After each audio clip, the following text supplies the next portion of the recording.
are the financial instruments that are worth looking at in times like this. But before we do that, I want to remind you the most important things at times like this are the health and safety of you and your family and the people you love. So if you know of someone who needs help, who is on their own or struggling right now, send me an email to rob@wrbooker.com. I'm most interested in knowing about folks in your life who you care about, who you know, who you love, who are on their own, who are alone during this crisis and may not have enough of the things that people need. We'll get through all of this. It will pass.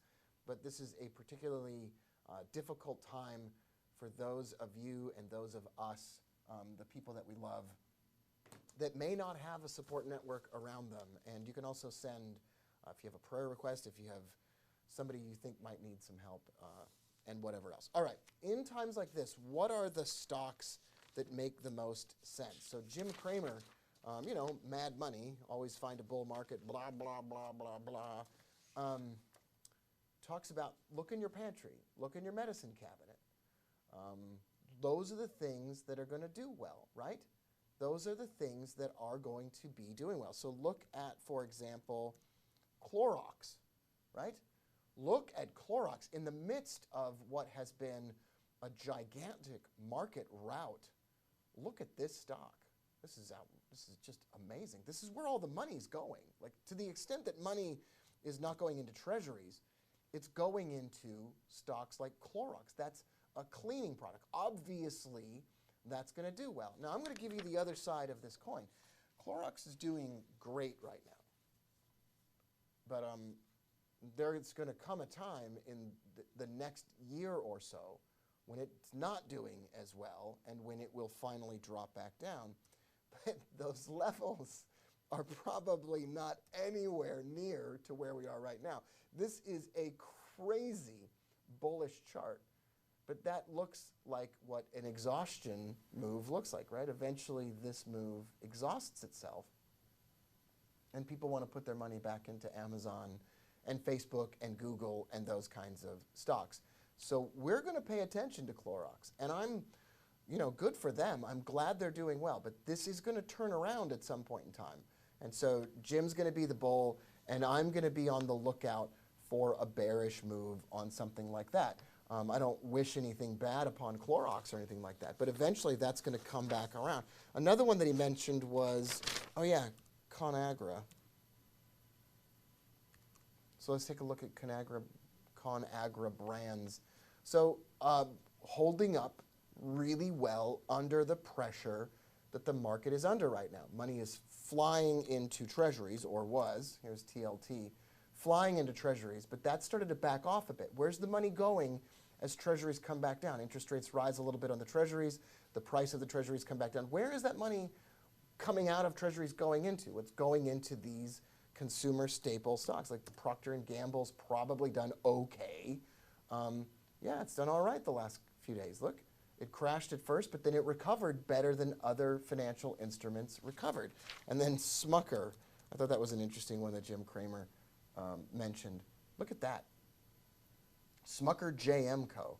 It's reaching up for this old weekly missed pivot up at $124. I would be absolutely shocked if we couldn't get to those numbers. I would be just out of control shocked. Okay, so there are these stocks, these companies that are developing vaccines. Vaxart is one of them, mRNA, right? Is that the one of them?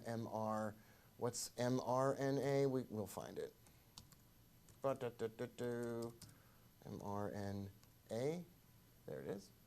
So this stock's doing well. This is trading for $32.48. This is doing well. These are companies that are doing well in a time like this. Companies like this, VXRT, I own 6,000 shares of VXRT, and I'm going for a price target of $12 a share. I want to disclose that. I do own it.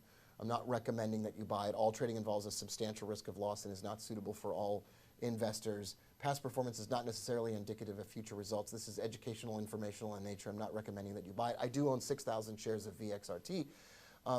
Moderna, mRNA, is trying to develop a vaccine as quickly as possible. This has massive, enormous potential to move. Johnson & And Johnson is working on something as well. So it's recovering pretty well off the lows here.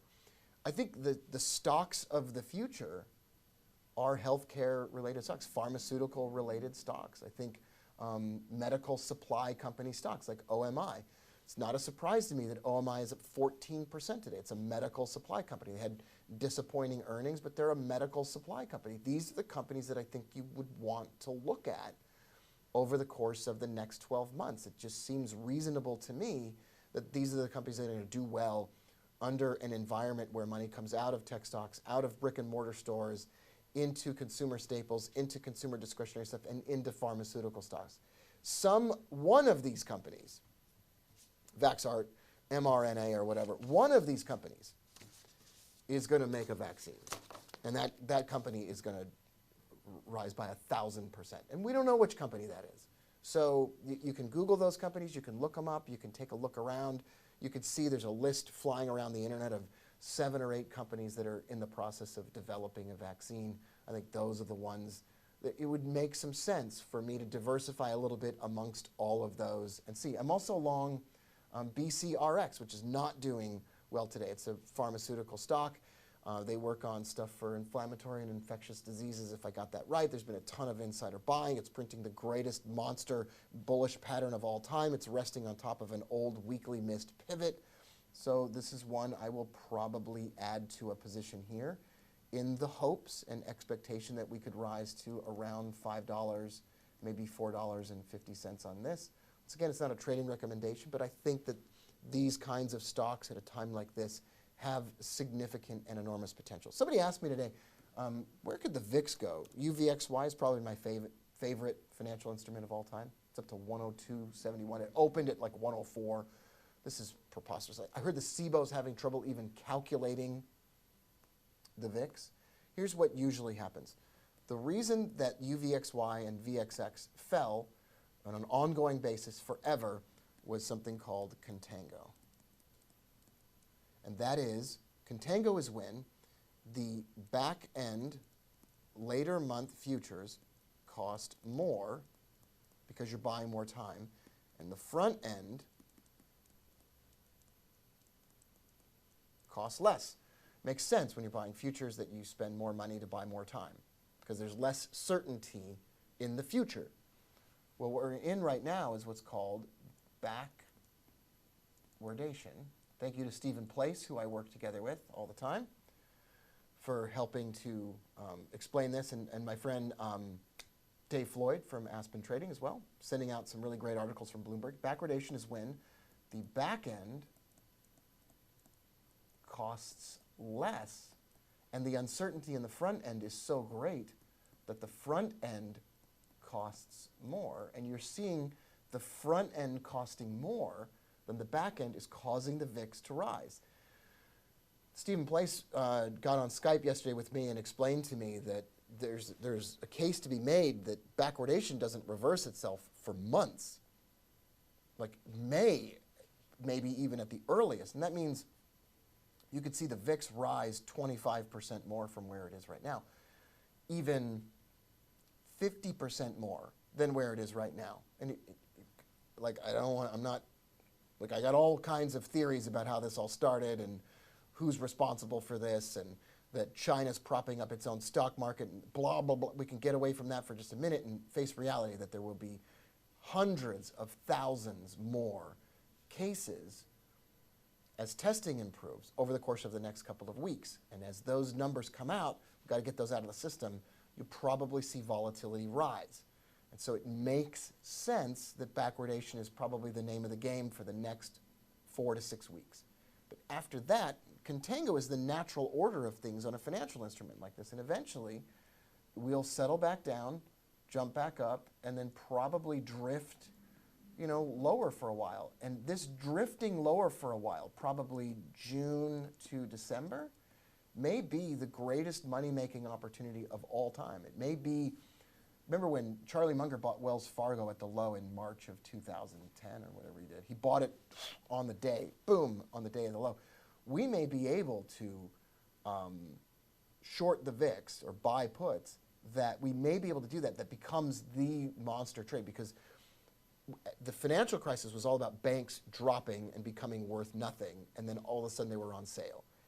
This crisis is about volatility. This is really a healthcare crisis that turned into a volatility play. That's it. It's not an S&P 500 play.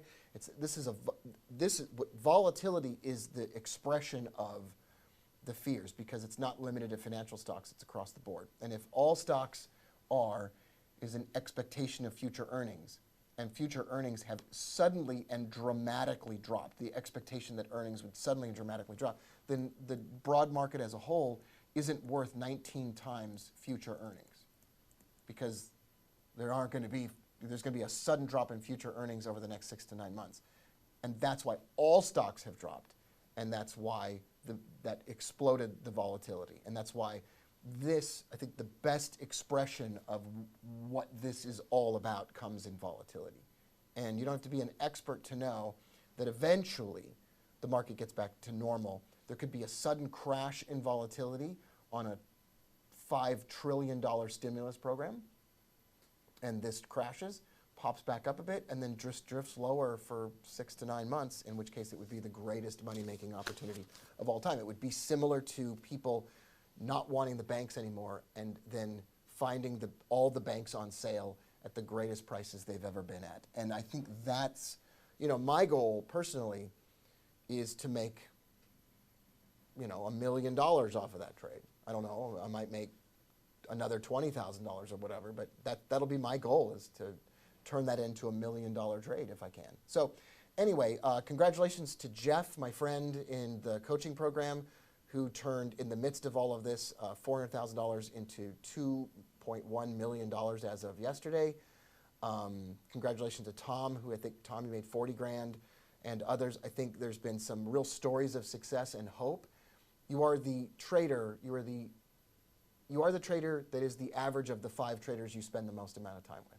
So same as people. So if you spend time with terrible traders, you will be a terrible trader. I admonish you to spend time with people who are doing well in these market environments.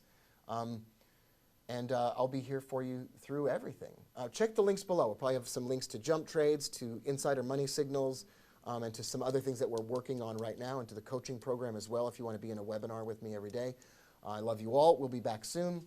We're going to go live tomorrow on the Wealth Press channel, so Google Wealth Press on YouTube and subscribe to that channel, because there is some amazing content coming through on that channel in this time of uncertainty. I love you all. Thanks for being here, everybody. I'll be back soon. I'm Rob Booker. Over and out, everybody.